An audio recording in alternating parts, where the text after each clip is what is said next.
Sit nice and tall and use my good posture. I don't give a fuck about that.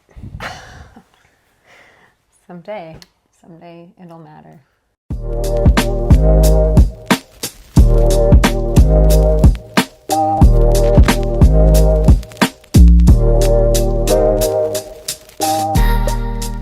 What is up, you guys? We are back for, what is this? What episode? Episode 7. 7? 7. Okay, we are back for episode 7 of the Don't Do Stupid Shit podcast, hosted by myself, Joshua, and my lovely mother, Christina. Hey guys. Hope you guys are all doing well. This should be coming out on Thursday, so hopefully Thursday morning, if you're at work, whatever you got going on today, hopefully it's going to be a good day. Don't know how long this episode's going to run, but we figured we could talk a little bit about Mom's life, for those of you that don't know, as a flight attendant, and my life being a flight attendant's son.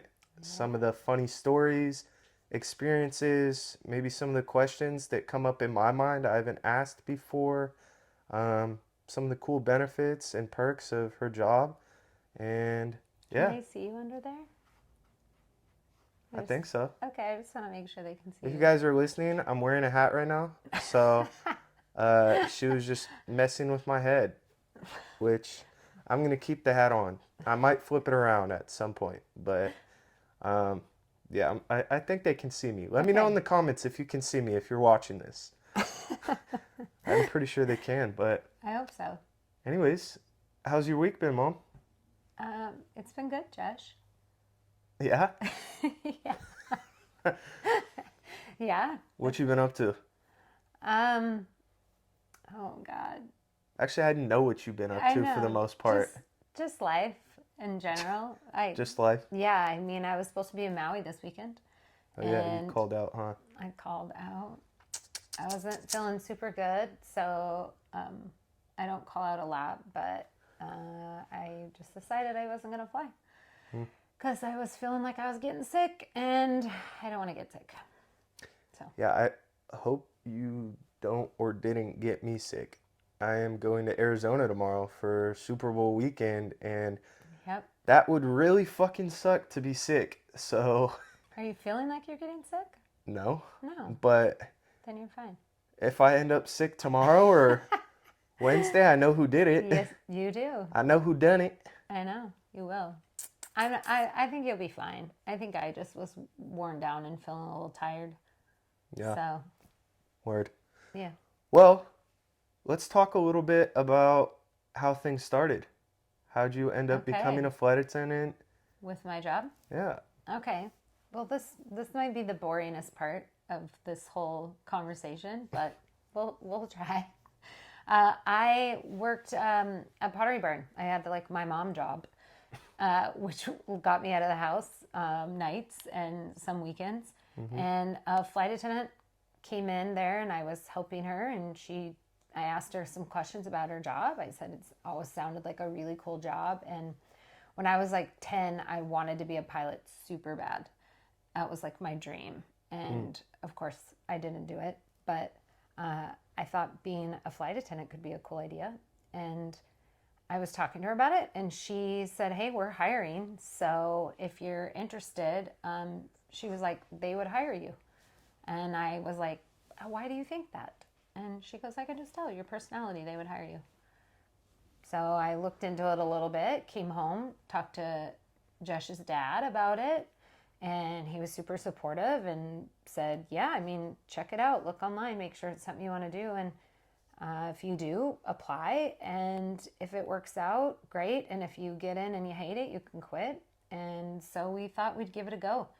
It was actually a big restructuring because I had been the primary stay-at-home mom, and when you start flying as a flight attendant, your schedule you're on for 18 days out of the month, which sounds like not a big deal when you think about people that work Monday through Friday, right? You're working average 20 days a month.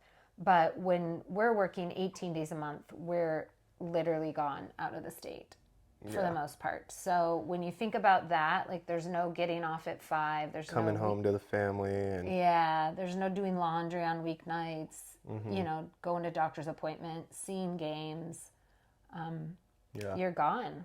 And you could be gone, like at the time, we could be gone anywhere from 5 to 6 days at a time. So I would leave the house maybe having been assigned a 2-day trip.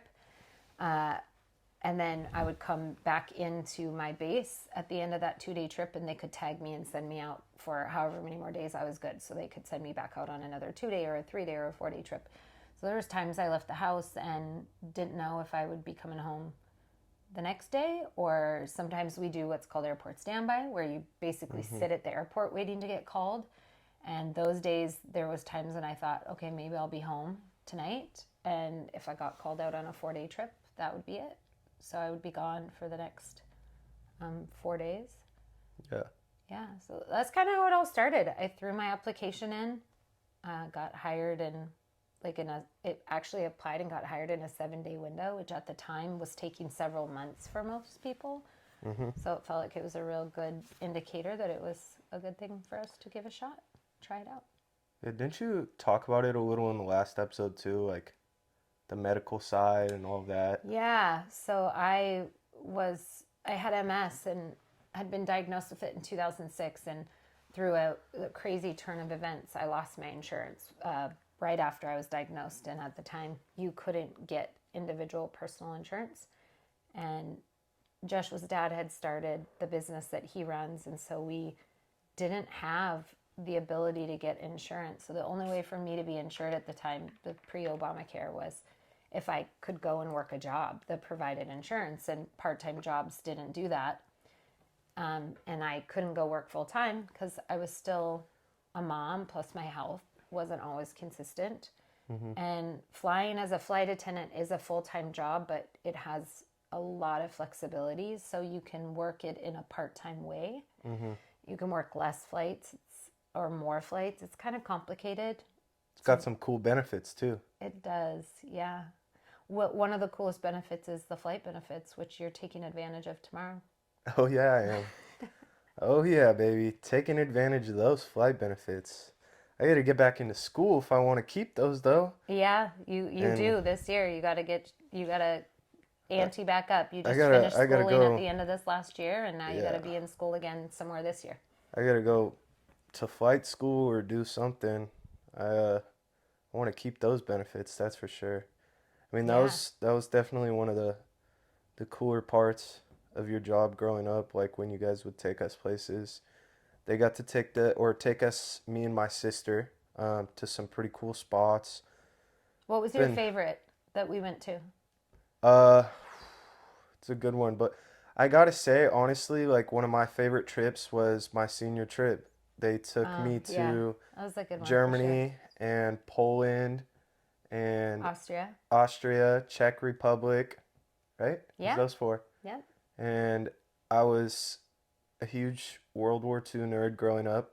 I don't know if I mentioned that before, but I wanted to go see some more of the history in Europe from those days. And we also got to go to Oktoberfest, Yeah, which that was was fucking cool. lit. Yeah, that was definitely I cool. was faded. Um, I remember like I have some videos I remember of like the homeless guys out front, and then I was telling people like I was Canadian, Right, and I because was when like we, yelling like "fuck the U.S." like I'm oh Canadian, God, like I was yeah. going So crazy. that's a funny topic because when we travel, we tell people we're Canadian. I was born in Canada, so it's not a lie. So don't get all up in arms about it. I wasn't born in But he Canada, wasn't. He's and I'm not Canadian, Canadian so by proxy, I guess, because of me. But one thing I can tell you about traveling international is most people are super friendly, but if they're not friendly, it's because they hate Americans. hmm That's hmm a real story. God, So I mean everybody was drunk obviously, but I like said I was Canadian and fuck America, and they started fucking chanting they fuck did. America, fuck America. I was like, oh shit. Yeah. But I It's an was eye opener to see sometimes how other people view us. yeah, Yeah, it was different than what maybe we think or how. it's kind of crazy. I mean, I could give two shits. I'm still gonna be a good person and, Yeah, you know, be definitely. myself, but it doesn't really matter to me. Yeah. Um, Oktoberfest was crazy because just so you guys know how we roll in this house, we hopped on an evening flight that left direct from Seattle to Frankfurt, Frankfurt. Germany, and slept on the plane as much as we could. Got into Frankfurt in the morning, which it's a 10-hour time change, I think. Something Yeah, like 10 that. hour time change. So it's basically the middle of the night. And then we rented a car and drove to Munich, and then went, found our hotel, and went straight to Oktoberfest right off the plane, jet lagged and all. And I just got plastered. First night. Yep. And then basically, like, that's kind of the tactic is you have to just basically, like, stay up and don't let your body think that the time has changed. That was such a cool environment to be in though. Like Yeah. I've never experienced something like that in my life. Like the way everybody is just so like people are heavily intoxicated, right? But everybody's just in such a good mood, like singing, dancing with each other, Really like nice. complete strangers just coming up and giving hugs and like cheers and Oh, yeah. like it's a total different environment than like here. Oh, I and mean, you're way up in people's business. Like yeah, you are literally like shoulder to shoulder, butt to butt, chest to chest with 'cause people. There's no room. It's packed. it's so packed and they're in Yeah. these giant like these They're beer halls, but they're yeah, like they would be like I don't these even know. giant warehouse Like like setups. it's like Grand Wizard Hall, like just Yes. big old like Yeah. spot with a Yeah. band directly in the center playing music, and they have chicken and like pretzels Yeah, and beer. and beer, and you just fill up on pretzels, chicken, and beer, and they're giant like pint glasses. I remember Everybody me and piles my in and dad. stands on all the tables, like the chair, because they're all like benches and like everybody stands. You stand on everything. You don't You even don't sit. You're not know, sitting and at these you're tables. not You're even on the standing on them. ground. You're like Uh-huh. standing on the tables. Me and my dad wanted to bring home those glasses, and I still have one, do I not? Safe word. Just kidding. What? You can't talk about stealing a Stein. Yeah, I can. Okay, fine. Who cares? Somebody in I Germany is going to see this, and you're never going to be allowed back. Nobody's gonna see this from Germany that's gonna care. I It's definitely maybe I against the don't. law. All right, well, I don't But care. these guys I did it. It was like a my dad was like he knew they were gonna like look at him weird, so I was the younger one, and we were just like, fuck it, I'll put it on my shirt. Didn't you Like, guys have to pass it off? yeah, I hid it in my pants and then I passed it off to him to get it through because they had security waiting to make sure people weren't like Yeah, so let's bringing their describe drinks the out or scene. stealing. Let's describe the scene. At the end of the night, when they finally clear the beer halls out, they line shoulder to shoulder security so that you can't steal the Steins. Like, it's a big deal. And so this guy and his dad, like, set up a whole Ocean's 11 moment where they literally pre-talked and choreographed how to steal this Stein and get it past security. It was a total heist. Yeah, it was a total heist, and they did it. So, I mean, I guess props to them. They're good thieves. Where's it even at? We are good It's, thieves. It's packed. It hasn't been unpacked yet since the move. But That's it's I'm keeping going that in the forever. office, so, That thing is I love it. yeah. But no, that whole trip was a really cool experience. Yeah. I mean, obviously, when I was a bit younger, we got to go to France, where I got Yeah. to go see the beaches of Normandy, and obviously, anybody that doesn't know their history, that was D-Day, which was a huge invasion of the beaches and cliffs in France that were currently occupied by the Germans. So the Allied forces invaded, and it's, I mean, probably one of the deadliest battles of World War II for sure. I think so. So being able to see that, being a history nerd, was pretty cool. And then obviously being able to go over to Germany and Poland and, see some of these spots. I mean, taking in the concentration camps and Yeah. all of that was really crazy to see. It's pretty Uh, impactful stuff. Definitely. I mean, you go and, I don't think you really recognize the magnitude and how dark it really was until you actually kind of see, what was going on. And I'm not gonna, take this podcast down kind of a dark road, but it was really impactful and um, Well, I think one of the things that's really cool about it is it takes it out of the realm of history books and just stories, and it actually puts it front and center and makes it real life. Like, you really get to understand that these were people's lives, and this is like real events that's happened. And that to me is one of the most incredible parts and one of the best parts about traveling, is taking those things that you've learned or you've read about or you've studied in school and putting them into a three-dimensional real experience, where you're touching the doors and the walls and you're seeing the items of clothing and articles. And there's a lot in that from the concentration camps that's heartbreaking. But I think it's such an important thing. I think it's how we don't forget I remember the seeing things we've gone through. they would shave their heads, and I remember seeing just Yeah. the piles of hair and Yeah. the piles of shoes and all these things that are Yeah. just disgusting. Yeah, it's a lot. If I had the chance, I would have slapped the dog shit out of Hitler. Yeah, it's real, and it was really impactful, and there's not even words to describe how it hits you when you see it in real life, and it's not a flat printed picture. Yeah. So, Or just things you've heard, or yeah, or just stories. Yeah. No, so that was definitely crazy. Yeah.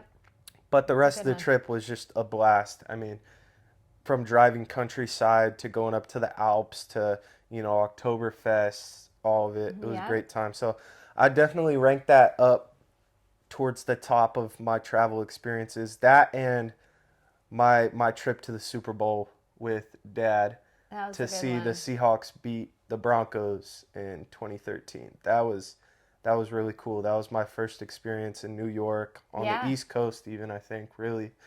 Yeah, that was a really cool situation because I had only been flying about a year, which is not a lot of seniority. I don't even know that it had been a year, actually. Might I think not it have had been. been like 6 months, maybe Yeah. 7 months. And when you fly, everything, your benefits are based on seniority. So when you're that new, you are at the bottom of the barrel for like the non-rev list and flying. And because San Francisco was the other team that was potentially going to be in the Super Bowl, several airlines had pre-planned multiple flights out of San Francisco. So everything out of Seattle was oversold and crazy. But the flights out of San Francisco were empty. So the way that they were able to pull that off last minute, when Dad's friend said, "Hey, I have 2 tickets. Do you guys want to go?" Was they hopped down to San Francisco and then got on an empty flight going out to San Francisco, and then coming back. We knew it was going to be a little crazy coming back, so I told them they needed to get out. The game was that night, and I was like, "You have to get out in the morning," and there was a storm coming in. Yeah, that was And they nuts. literally squeezed on at like 6 a.m. We got and on they the didn't last even flight sleep. out, I'm pretty sure. Yeah, and they got on the last flight out before everything got shut down because of the snowstorm. I smelled like beer. People had spilled beer all over me during the game. I'm You just were a kid. showing up to the airport, and I'm like 13, just reek Yeah. of fucking beer. Like, Yeah. no, that was definitely a highlight. One of Yeah. those all times. That was a cool whirlwind experience. because you guys were only 3 days, not even 2 days. I mean, you went in the day before the Super Yeah. Bowl, and you were out basically at 6 a.m. after the Super Bowl. Yeah, I mean, So. there's been some crazy trips, some really cool experiences. Costa Rica was another one. I know you guys Yeah. have gotten to go to some pretty dang cool places, Thailand, Dubai, Yeah. all of that. So there's definitely some cool benefits of her job, and Yeah, pretty for sure. grateful for that. there's also some really interesting and funny stories, and I know you have some. Yeah. What Well, you I want to I talk think about I a couple of learned when those? I started flying, people would ask me what the job was like, and I remember that for 6 months saying like, it's a strange, strange little world. It's very, very strange. And the acclimation that it takes to get used to being gone all the time.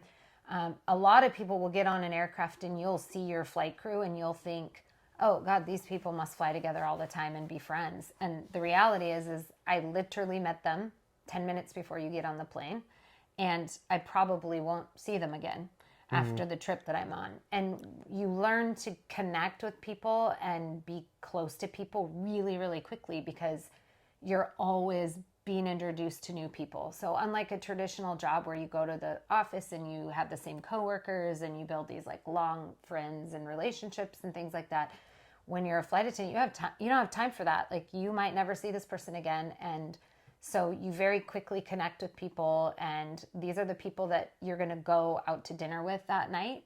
You're going to hang out with at the beach if you don't want to be alone, or explore a new city that you haven't been in. Learn to make friends pretty quickly. Yeah, you learn to make friends really quickly. So the start of my job was understanding that it's a strange little world. And then the second part of my job was understanding that, and I know this is probably not the right word to use, but people are crazy, and they are way, way crazier I mean, than you can imagine. that was a nice way of putting it. I was just gonna say people were fucking weird. Okay, that's true too. There's some weirdos out there. Yeah, there is things that we see on the plane and experiences that honestly they sound fake because you can't believe that people will do these things. But I think when people get on a plane, there's a couple, I love it from a psychology standpoint. One is that they have no control over the outcome of their life at that point. Literally, there is pilots at the front of that aircraft that have your life in their hands. And I learned that in my first 6 months. I would tell people it's a daily lesson in letting go because I show up to the plane in the same way. I have no control either. But people have no control. And on top of the no control, they're told where to sit, when they can get up, when they can use the bathroom. Like they literally are being told that everything they're doing, they have to do the way we tell them. You're just a dog at that point.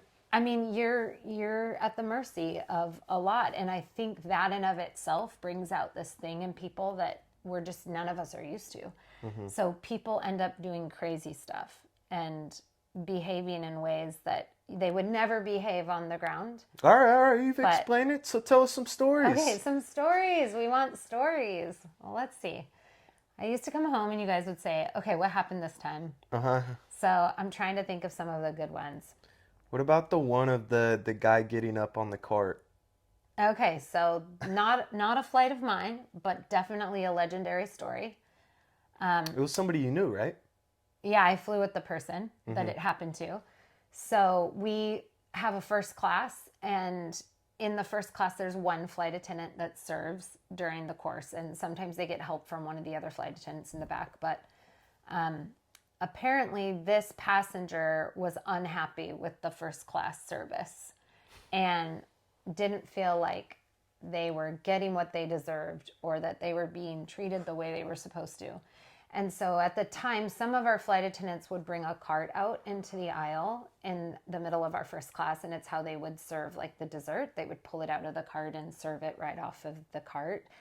We don't do it quite like that anymore. Some people do, but apparently this passenger was super, super irate and angry about the service, and the flight attendant had set the cart out there, and he crawled on top of the cart. And when I describe this to you, the aisles are 22 inches wide.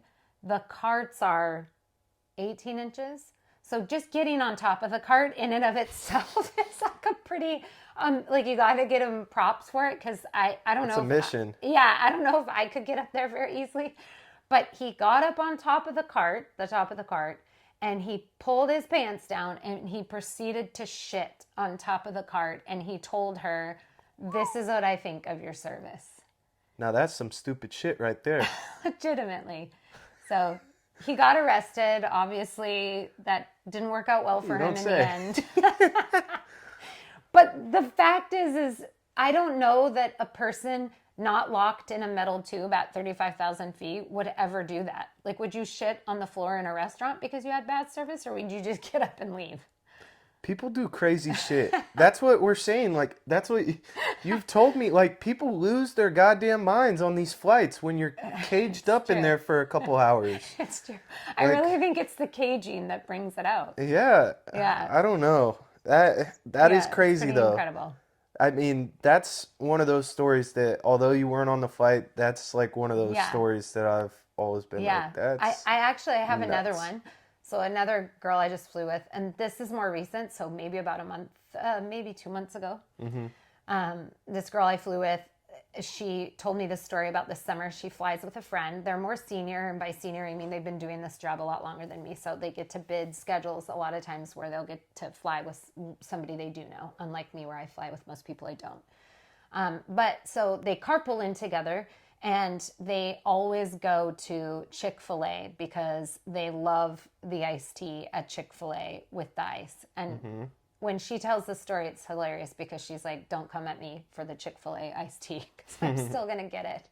But they get these big giant cups of iced tea and they bring them on the plane. And so when we do our service, we have a galley in the back of the plane, and we'll leave our stuff out on the galley a lot of times, things that we're drinking or some of our personal items, because the galley is our office, essentially. It's our space. And passengers, for the most part, know that and respect it, but a lot of times they don't. So when we leave our stuff back there, we come out into the main cabin for service, and all the flight attendants are in the cabin, so nobody's left back there. And they were out doing their service, and one of them went to the back to get some more supplies. And when they went to the back, there was a gentleman standing back there, and he'd been standing back there for a while, and he said, I've been waiting for you to come back here because I have to tell you something. And she was like, okay, what's going on? And he's like, I came back here to use the restroom, and I saw an older gentleman in the corner of the galley, and he had that cup, and he points to the Chick-fil-A iced tea cup. And she's like, okay, was he drinking it? And he goes, no, he was peeing in it. Have I told you this one? No. And she goes, excuse God. me, he was what? And he goes, yeah, he was peeing in it. And I saw him and I was like, dude, what are you doing? And he got super flustered, and he was like, I don't know if he just couldn't hold it because the bathrooms were full. And the guy goes, I had to pee. And he goes, you can't pee in their cup. And the guy put the old man put the lid back on, set the cup back on the counter, and then like hurried back to his seat. And so this man was waiting in the back because he didn't want to throw the cup out, but he didn't want the flight attendants to come to the back and then drink the iced tea. Ooh. So, yeah, so Some motherfuckers got balls. I mean, that's pretty ballsy for sure. That's crazy, one, to do that, Yeah. but two, to not even like say anything and just put it back and try to act like nothing happened. And she came. That's like a felony charge. Oh my Like God, if it's she so drank bad. that, you know It's how so sick bad. that is? Yeah, she ended up, I asked her, I said, what did you do? And she's super sweet and very funny. And she said, we came to the back and we laughed about it, like in horror. Yeah. And then she goes, I thought to myself, he's an old man. He probably couldn't hold it. And I feel like that's some kind of shit my dad would do. That's like our dog. That's what she said. I know, but she goes, I feel like that's some kind of crazy shit my dad would do. So I just let it go. And I'm like, what? She didn't even say anything? No. She just threw the iced tea out. Hey, Wilkie, I respect it. I Yeah. respect it. I mean, she did what she felt she needed to do. Yeah. But still, like, That's listen, nuts, though. if you can hear me now, do not touch the things in the galley. Those belong to flight attendants. Yeah. Don't pee in our cups, please. And don't eat our chocolates. I had that happen. I was working first class. Somebody ate your And I chocolate. had gone to the back to talk to the flight attendants, and I came to the front, and I had a first class passenger standing in the galley, and someone had given us a box of Hawaiian macadamia nut chocolates as a gift, like a passenger had given it for the crew. Yeah. And he had opened the box, had it fully open, had probably eaten at least 4 of them. But when I walked in and caught him, I looked at him and I go, "What are you doing?" And he was like touching them all to figure out which one was like had the biggest macadamia nut or something. And I looked at him and I go, "What are you doing?" And he goes, "I'm getting some chocolates." And I go, "Do those belong to you?" And he goes, "Well, they were sitting here." And I go, "Right, do they belong to you?" And he's like, "Well, I thought they were for me." And I go, "Do they have your name on them?" What And a he dickhead. he goes, "Well, no." And I go, "Right, because they belong to the flight attendants. They were a gift for us." And he just kind of stood and stared at me, didn't even say sorry. Is And it then like an old guy or what? No, he was like maybe in his 50s, maybe early 50s. And then he stood and he stared at me for a minute, and I just looked at him, and all I could do was talk to him like he was a child at that point. And I literally went, "Go sit down." And I just like pointed my finger, for those of you that are listening, towards his seat, and basically was like, "Go sit down." You just got to treat them like children sometimes. I mean, honestly, that's what I was saying earlier. People fucking act weird on flights. They do. It's Yeah, like like would you walk into a somebody's voodoo office? magic in the hair on those planes or Correct. something. Yeah. No, I mean, that's. I can't imagine walking into somebody's office and just like opening up their stuff or. I don't think I've ever seen something like that on a flight or really. I mean, No, you haven't. I've had some weird experiences with just passengers next to me or stuff like that, or fighting over the armrests or Which, babies by the crying. way, the or, person in the middle gets the armrest. Yeah, if you didn't Let know me that. make it clear that is flying etiquette 101. The person in the middle gets the armrest. Y'all get to lean into the aisle if you're on the aisle seat, or you get to lean towards the window if you're on the window seat. Unless you're bigger than the person next to you, then just forcefully move their elbow. I forcefully No, I'm move just people's kidding. elbows. I was I'm kidding. smaller than most people. No, I kidding. do it. I play the elbow game. Like, Yeah. I just let my elbows rub right up against them until they get so uncomfortable that they finally move. It usually works all the time. I love drinking on flights. Okay, I don't get to do that because I'm always working. If you've never like woke up hungover while you're still on a flight, you haven't done it right. No, you can't say that. Okay, let me make this clear. Here's where the rules come in. I feel obligated now. A, if you are intoxicated and you get on my airplane, I have to remove you. I just did it a week ago with somebody. You're not allowed to fly while intoxicated, and intoxicated means the appearance of intoxication, so I don't have to have proof. Okay, all right. Nobody wants to hear the rules, I gotta dude. tell you. I have to say it. So it's drinking or drugs. Now, the other thing I will tell you is if you're not, I know, boo, here it comes. If you get on my plane and you drink too much on my plane, that's gonna be like on me. You're not allowed to drink your own alcohol, so please don't do that either. Just know how to handle your liquor. Handle yourself. Please, for the love of God, handle yourself because it is a federal offense. I've gotten drunk on planes plenty of times. I know, but I just don't act like a fucking fool. Exactly. Like if I'm drunk, I typically just conk out. Because I'm. Please conk out. Don't. It's not a Throw bar.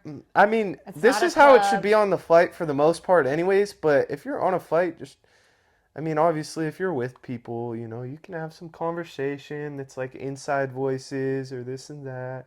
But for the most part, just mind your own fucking business. Just plug in some headphones. Good advice. Read a book, listen to music, watch a movie. Like, it's not social hour. Nobody sitting next to you that doesn't know you really gives 2 fucks to talk to you or like Yeah. there's some nice people. Like I'll have conversations with people on occasions, but I'm not there to really make friends or anything. It's like, Yeah. Well, I mean, you can meet people and like that can be cool, but you have to be socially aware. yeah, I take that back. You got to be That's it. socially aware. Yeah. Just don't be bothering people. It's not. Don't be, It's not a club. It's not. Yeah. It's not a bar. You got to be respectful. Everybody's squeezed into a tight space. So no, that's another perk of being your son is sometimes like on flights, I don't use your name as like, a resource. I mean, yes, you do. Okay. Okay, I definitely do. I'll name drop or like actually my go-to is like I'll be sitting there and they'll come up and they're like, "Oh, what do you want to drink?" And I'll say, "Oh, let me get a double Jack and Coke, please." And then they'll be pouring it. I'll be like, oh, so where are you guys based? Like, Oh, start you some, start pulling out the lingo? yeah, I start pulling out the lingo, and then they're like, oh, are you like, do you work for us? What do you do? Like, oh, no, my mom's a flight attendant. She's, Seattle based or whatever. And no, I'm oh, getting the okay. scoop. And then they'll go, and of course, you pull out your card, because if they're going to make you pay, like, And you should it's definitely their pay. right to make you Yeah, of pay. course. So I'm always going to offer to pay, but 95% of the time, they'll be like, act like they swipe it. And then Okay. they'll just hand it back. Yeah, I mean, we can definitely comp things for nice people and whatnot. Yeah, I don't think that's a So bad thing, is it? it's not. Am I going to get you? Safe word. All right. Anyways. No, So, it's fine. No, legitimately, like, don't get on an aircraft and think that you deserve everything for free, because honestly, if you do that, we won't give you anything for free. for sure. And second of all, we can't always give everything for free. Like, Always offer to pay. yeah, Always expect to pay. expect to pay. That's the real thing. If they choose to, comp something, then that's their choice. Yeah. But yeah, I mean, 99% of flight attendants are super nice. Be respectful. Yeah. When they're collecting trash, look them in the eyes and like reach over to Yes, hand them please. the Thank trash. you. Like, don't just expect them to pick it up off your tray, or Yeah, that's so if rude. they're asking you a question, look them in the eyes, respect them. Like, they're not there as slaves or servants. Like, they're doing a job just as you would. Yeah. So Actually, so I will tell you all this. The service part of our training was one day. So I did 6 weeks of training, and pouring Cokes and giving you pretzels was one day, not even half a day. And the most recent, that was a training, like. well, had to do we just go over the service flow is essentially what it's called. Okay. So it's not like they teach us how to pour anything. It's just really showing us where everything is in the card and kind of how the service flow goes. But the current classes that they've been training for the last, I guess, year or two, they've had no training on that. Like, they don't spend any time on that. So what I need you to understand is that I spent 6 weeks, 5 days a week, and then flying on a weekend to learn how to save your life, how to handle chaos and passenger disturbances and threats, and to learn everything about these very expensive, very detailed aircraft, to know how to use the equipment on board to fight a fire, because that's the thing that I think any flight crew will tell you scares them the most, is a fire in the air. Oh.